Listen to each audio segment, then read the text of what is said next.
Ok, hace algunas semanas, se recuerdan que nosotros nos habíamos hecho cargo de la publicación en varios medios británicos acerca de la decisión del Servicio Nacional de Salud, el NHS de ese país, para suspender las terapias, en particular en Inglaterra y en Escocia, las terapias hormonales en menores de 18 años. Y todo esto a partir de un informe de la pediatra Hilary Cass que ponía en cuestionamiento el uso de estos fármacos y básicamente los tratamientos para niñas y adolescentes trans, por lo que ella señalaba, ¿no es cierto?, la falta de evidencia lo suficientemente fuerte como para sostener aquello sin antes pasar por, en definitiva, una mirada más terapéutica y que pudiera definir si que efectivamente estábamos o no frente a una incongruencia, o lo que se llama la incongruencia de género. Y todo esto ha generado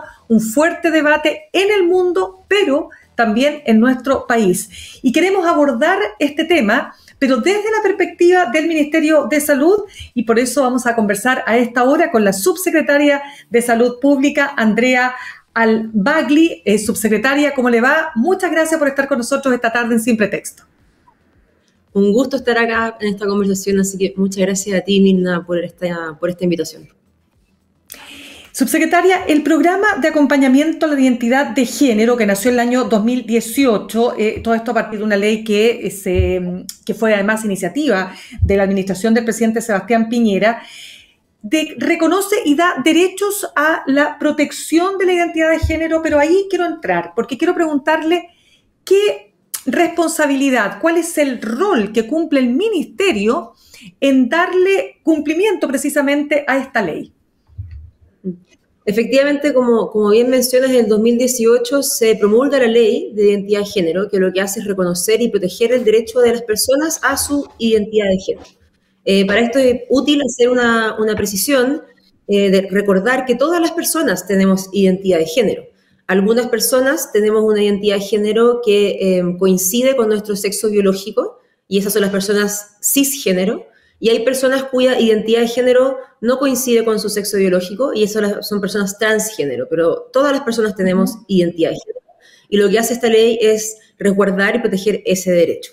Dentro del cuerpo de ley, en particular en el artículo 23, lo que dice la ley es que las personas, en particular niños, niñas y adolescentes, cuya identidad de género no sea coincidente con su sexo biológico, tendrán derecho a acceder a prestaciones de salud de acompañamiento psicosocial.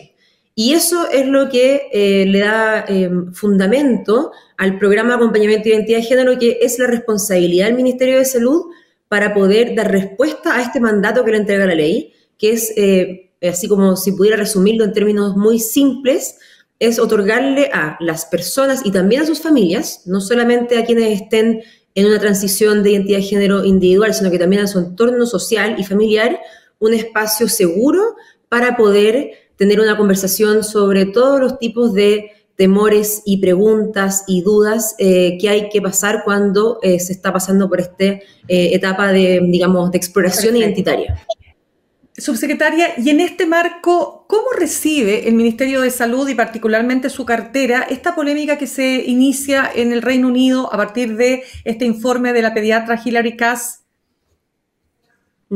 Sí, bueno, esto nos toma, efectivamente tú lo decías muy bien en el inicio, tiene una repercusión internacional el informe de Hilary Cass a nivel mundial, y eso acá en Chile nos toma en un proceso que ya estaba en marcha, porque el programa de acompañamiento de la identidad de género ya existe y se ha estado implementando de manera paulatina desde el año 2021, y hoy día ya está implementado en 37 hospitales del país, pero ese programa no incorpora nada sobre terapia hormonal, es solamente acompañamiento psicosocial.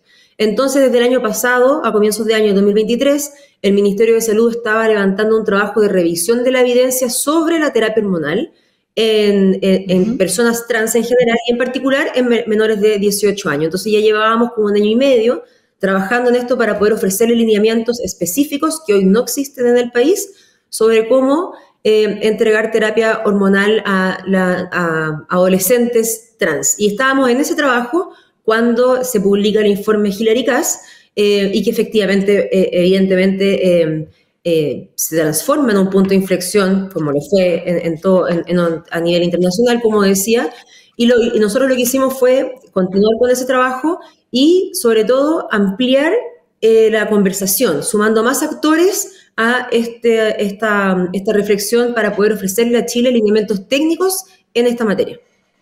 Claro, subsecretaria, vamos a ir ya al tema de la terapia hormonal precisamente. Conversamos hasta ahora con la subsecretaria de Salud Pública, Andrea Albagli, pero antes de eso quiero precisar algunos puntos que sí tienen que ver con el programa de acompañamiento de identidad de género, que tengo entendido además que hoy día se están atendiendo alrededor de 1.741 niños, niñas y adolescentes, ¿no es cierto? Esa es una cifra que es la que maneja hoy día el Ministerio, ¿no es así? Sí, la cifra exacta es que desde abril del 2023 a abril de 2024 ha existido 1.962 ingresos y ha habido 221 egresos. Entonces, por eso actualmente dentro del programa hay 1.741 niños, niñas y adolescentes. Ya, es que quiero entrar en dos puntos que también han generado polémica. Primero, que este programa contemple niños, niñas y adolescentes que van desde los 3 años, más bien ahí la polémica, ¿por qué tan chiquititas o chiquititos? Hasta los 17 años por un lado, y lo otro que está dentro de la polémica es el llamado enfoque de género afirmativo. Es decir, se parte de la base que si una niña, niño, adolescente dice sentirse en un cuerpo extraño que no corresponde a su identidad de género, hay una tendencia a decir, ok, eso es así y por lo tanto se sigue tal camino, ¿no? De reafirmar lo que esa persona en evolución, digamos, ¿no? Está sintiendo. ¿Cómo aborda usted estas dos polémicas? Sí, efectivamente han sido dos preguntas que han estado muy presentes en la discusión y ambas tienen una buena razón detrás. Tanto la ley de identidad de género del 2018 como las primeras orientaciones que aparecen para el programa de acompañamiento de identidad de género el 2021, que ahí es cuando el Ministerio de Salud emite las primeras lineamientos técnicos de cómo se implementa este programa en la red, en ninguno de esos dos instrumentos se le pone una edad mínima al ingreso del acompañamiento. No existe. De hecho, la ley lo que dice es que todo niño, niña y adolescente y su familia tendrá derecho a un acompañamiento. El lineamiento que el 2021 emana el Ministerio de Salud es explícito en decir que esto es en cualquier etapa de la infancia, es decir, no hay ninguna edad mínima, y eso tiene una muy buena razón, y eso es porque hay evidencia científica que muestra que entre los niños y niñas, aproximadamente cerca de los 3 años, entre los 2 y los 4 años, ya tienen un sentido de identidad de género que es relativamente, que es permanente o estable, más bien dicho.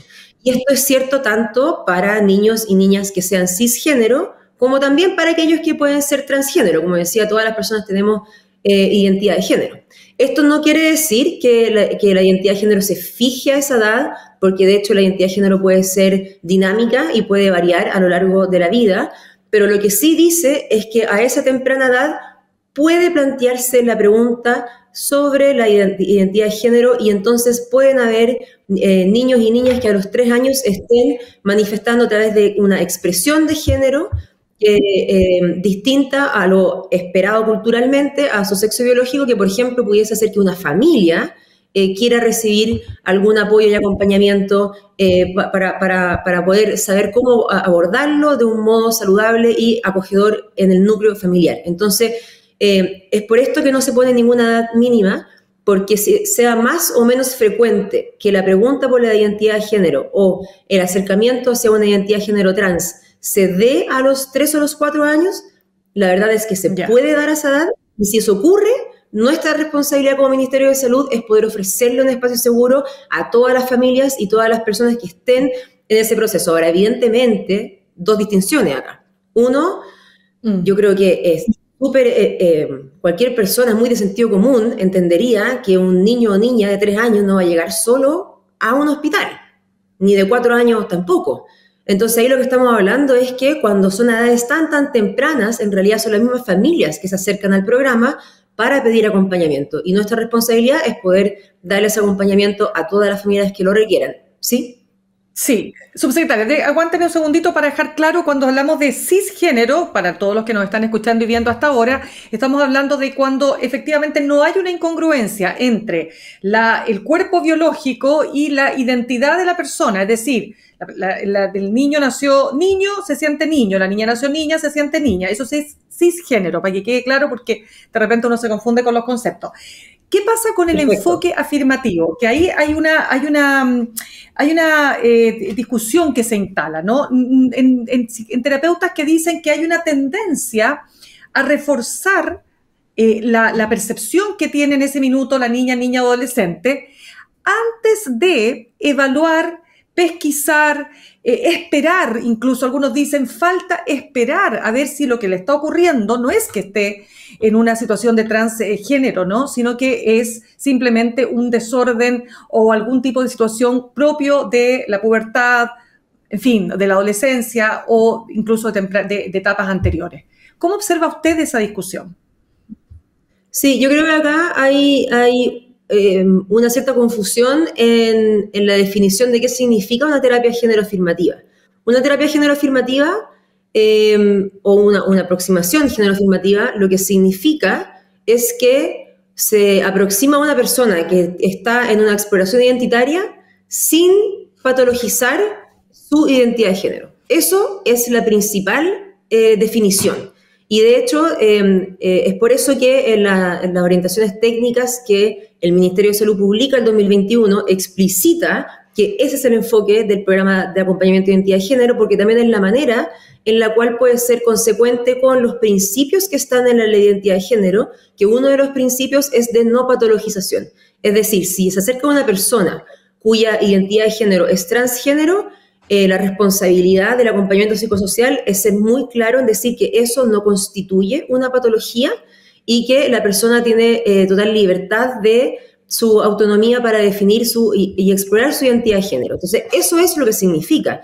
No quiere decir que se vaya a imponer una identidad de género. De hecho, lo que se busca es lo contrario, es solamente generar un espacio seguro donde la persona pueda hacerse preguntas para explorar su identidad de género que puede ser que una persona con dudas sobre su identidad de género efectivamente transicione hacia una identidad de género trans, como puede ser que no lo haga. Por ejemplo, en el informe CAS, lo que hace el informe CAS es que pide 6 revisiones sistemáticas de la literatura bajo 6 preguntas de investigación distintas.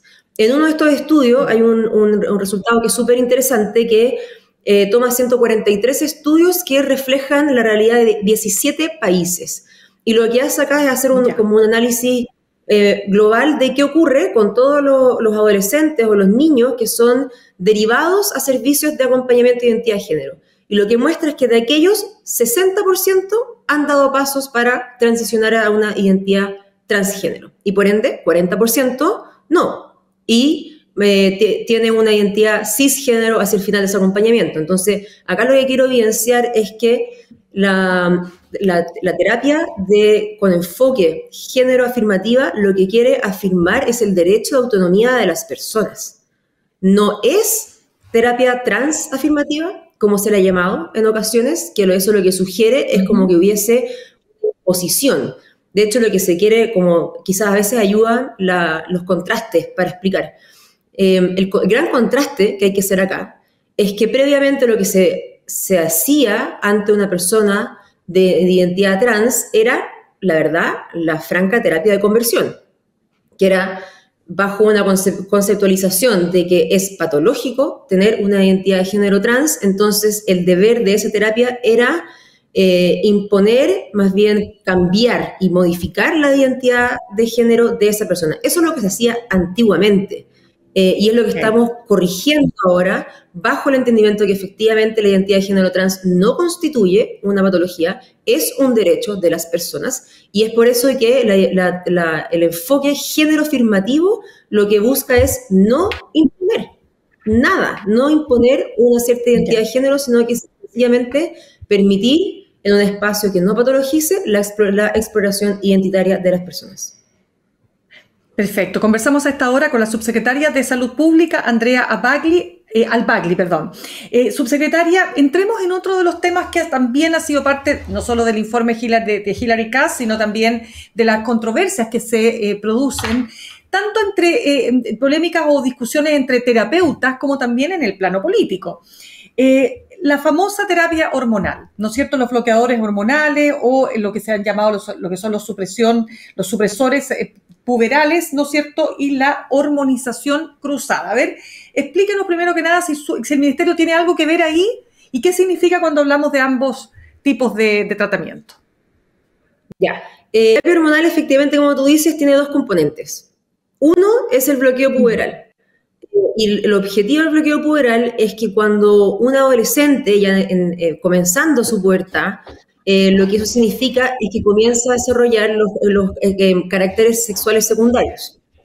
Y en las personas que están explorando su identidad de género, si es que comienzan a desarrollar esos caracteres sexuales secundarios de un físico que no se condice con su identidad de género, lo que hace el bloqueo puberal es retrasar el desarrollo de la pubertad para darle más tiempo a esa persona y a esa familia para ir tomando decisiones que puede llevar a efectivamente consolidar una identidad de género trans o una identidad de género cisgénero. Entonces lo que busca es ganar tiempo. Y este tratamiento de bloqueo puberal es algo que se usa hace 40 años, es decir, no es una intervención nueva. Se utiliza para aquellos casos de pubertad precoz. Entonces es absolutamente reversible y se utiliza hace 40 años con seguridad en su uso. Lo segundo es la hormonización cruzada, que eso es cuando ya se busca entregar hormonas femeninas y masculinas según la identidad de género a la cual se quiere transicionar. Y eso puede ocurrir o puede no ocurrir, porque también acá hay que hacer una distinción muy importante. No todas las personas, así como no todas las personas que tienen una pregunta sobre su identidad de género efectivamente transicionan hacia una identidad de género trans, no todas las personas que transicionan buscan terapia hormonal. Para nada, ni ningún tipo de intervención médica. Algunas personas lo van a querer, otras personas no lo van a querer. Pero efectivamente, aquellas personas que buscan terapia hormonal, estos son los dos componentes y los objetivos de aquello. Lo primero, ganar tiempo durante la pubertad para poder responder esta pregunta de si quiero o no transicionar, y que si luego quiere transicionar efectivamente pueda haber una adecuación corporal que sea afín a la identidad de género. Para esto, el Ministerio de Salud está ahora trabajando en los lineamientos técnicos, porque hasta el momento no tenemos lineamientos técnicos específicos para el uso de terapia hormonal en menores de 18 años, y eso es lo que estamos avanzando. Ya, pero en la red asistencial, ¿no es cierto?, la salud pública, hablemoslo así, los médicos, o sea, ¿cómo se produce la entrega, por ejemplo, o la prescripción de estos fármacos? Porque es una decisión muy importante y me imagino que quien prescribe, el médico o el tratante o el terapeuta que está dando cuenta de que efectivamente hay una incongruencia de género, tiene que tener toda la información para poder comenzar el proceso. ¿Tiene alguna injerencia ahí el Ministerio de Salud con respecto a lo que tiene que ver con la red pública directamente? Sí, el Ministerio de Salud emite circulares y normativas para instruir ciertos procesos clínicos, pero no tiene lineamientos técnicos específicos para cada una de las intervenciones que tienen que darse en la red asistencial. Y eso no quiere decir que aquellas cosas que no tienen un lineamiento específico son cosas que no puedan practicarse. Eso es algo que se conoce como la lex artis, y lo que quiere decir es que los médicos y las médicas tienen también el libre ejercicio de la profesión. Entonces, el hecho de que el Ministerio de Salud no haya emanado estos lineamientos específicos no quiere decir que esté prohibido que se haga. Y en los casos en que se ha hecho, son intervenciones que son prescritas por médicos especialistas y subespecialistas, es decir, endocrinos pediátricos, que fuera del programa PAI, porque recuerdo que el programa de acompañamiento de la identidad de género no contempla terapia hormonal, algunas de estas personas, así como pueden ser derivados a otros niveles de especialidad, como a intervención, consulta de psiquiatría, de nutrición, a otros, a cardiólogos, a otros especialistas, también pueden ser derivados a endocrinos si es que esa es la consulta y la expectativa o la inquietud de la persona y de la familia. Entonces, efectivamente, hay algunos casos que bajo el libre ejercicio de la profesión subespecialistas han prescrito el tratamiento hormonal en menores de 18, teniendo como orientación guías clínicas internacionales, porque sí existen guías clínicas internacionales que datan desde el 2009, se han ido actualizando. De hecho, la más reciente es del 2017 de la Sociedad Internacional de Endocrinología, pero la primera es del año 2009 y entonces también, además de ser tratamientos que son prescritos por especialistas y subespecialistas, también lo han hecho siguiendo estas orientaciones que sí existen a nivel internacional, por mucho que en nuestro país no tengamos lineamientos específicos para eso. Ya, pero entonces lo que quiero preguntarle es lo siguiente, subsecretaria, porque quiero entender si efectivamente hay razones para tener dudas respecto de, por ejemplo, que un médico cualquiera, ya sea del sistema de salud pública o privada, digamos, se prescriba particularmente bloqueadores de pubertad, porque los bloqueadores de pubertad, ahí sí que no tenemos vuelta atrás, ¿no? Claro, no, la hormonización cruzada, quiero decir. Cuando hablamos de hormonización cruzada, o sea, estamos hablando de que vamos a iniciar un proceso que no tiene vuelta atrás. Entonces, ¿qué pasa ahí, por ejemplo, con esas decisiones? O sea, ahí está puesta la discusión. ¿Usted diría que se están tomando todas las providencias, se están tomando todos los resguardos para que cuando digamos, se prescribe, se esté haciendo adecuadamente según la situación específica de cada niño, niña y adolescente? Bueno, ese es el objetivo de estos lineamientos, que efectivamente den orientaciones sobre cómo, de hecho interesante, voy a volver al informe CAS, porque ha habido una mala interpretación del informe CAS. El informe CAS en ningún momento sugiere que no se utilice terapia hormonal. Eso no es parte del informe Hilary CAS.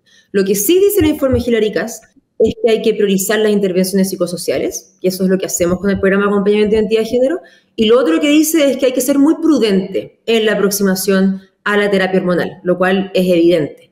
Y el objetivo de los lineamientos técnicos que estamos elaborando es justamente ese, es poder ofrecer guías y orientaciones de cuándo y cómo es seguro y es recomendable que se prescriban estos tratamientos hormonales, como así lo hacen las guías clínicas internacionales. Por ejemplo, algunos elementos comunes que tienen las guías clínicas internacionales, para resguardar lo que tú muy bien dices, tiene descritos cuáles son los criterios de elegibilidad para que un adolescente, en este caso, porque la terapia de hormonización cruzada es súper importante, el bloqueo puberal comienza, por definición, en la pubertad.